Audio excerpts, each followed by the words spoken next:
Housewives religiously, but let's say that maybe some of her behavior was a little shady. So some of my behavior is a little bit of shady, right? Again, we kind of get this thing like somebody's got to be perfect all the time, or they have to do things the way we would do them, or the way that we feel like they should be done. Like, okay, so somebody made a mistake.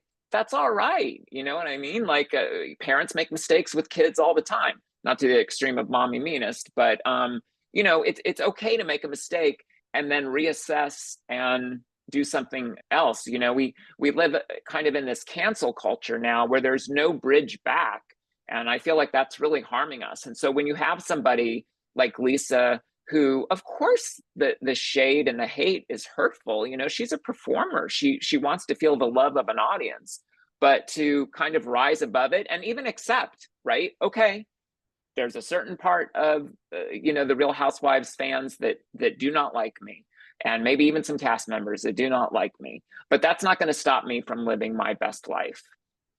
And I love that. It's such a great thing for all of us. Right. It's like someone's opinion of you is really none of your business. I know it's very trite, but it really is. I live by that motto. And like, look, we're not all there on day one. It's taken me a minute to get here, but I really am here now. And it's just, I don't care. Like you could say anything about me. It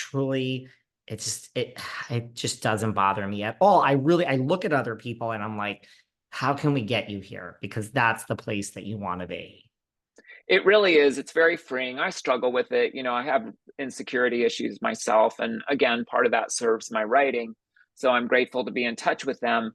But the thing I try and remember is that it's really not personal. If somebody's attacking you, if somebody's critiquing you or your work or whatever it is, that's their reflection.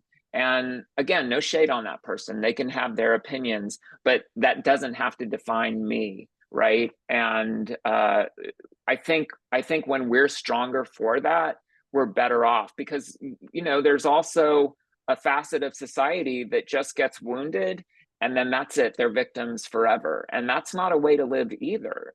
We all are doing our best, and we all have issues, right? Everyone watching this, everyone listening to this, you and me, we could all list things that are a struggle right now. And so, but we go out, we put our best foot forward, and if we can kind of lift each other up a little bit while we're doing it, then that's great. But the part of that is just really, again, going back to that security thing, right? Just being secure in ourselves and loving who we are, loving what we're putting out into the world, and knowing that there's going to be critics and that they're all wrong. They're all wrong. And also, like when you are on Housewives and you say make mistakes or whatever, I'm not sure it's always the person making a mistake. It's not even just the editing. You have producers that are applauding you. Like that's a whole 3-hour conversation in itself. I think you're rewarded for bad behavior and then you want to keep your job and you kind of get lost up in that. So it's like, right, I don't believe in cancel culture at all either, but we want people to watch the movie. And do you see the irony that although Lisa is just this wonderful person, there are these Housewives people that will associate her with being mean. And now we have a movie where she's the lead character, Mommy Meanest. Like, I do think it will, which is great casting, but she's also great because she can play there. I think it will get a certain group of audience of people to watch the movie because they do associate Lisa with this one moment in time, albeit 8 years. Absolutely. Listen, I remember when she came on to Melrose Place, like not everybody was thrilled with her character then. Because people are very dedicated to their soaps and they want things to be the way they want them to be. And so to have somebody come in and stir things up, they don't like it. Same with Real Housewives.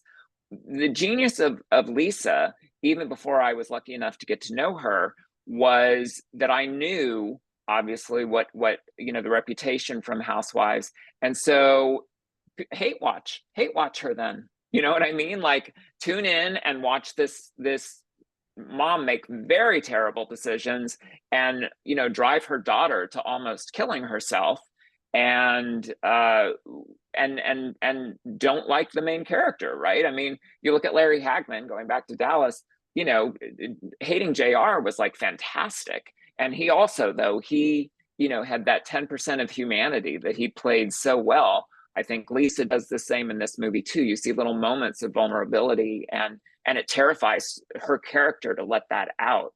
And so that to me is the genius of her performance. But yeah, if you don't like her, you should still watch the movie because it's going to be fun for you, because she also gets it in the end.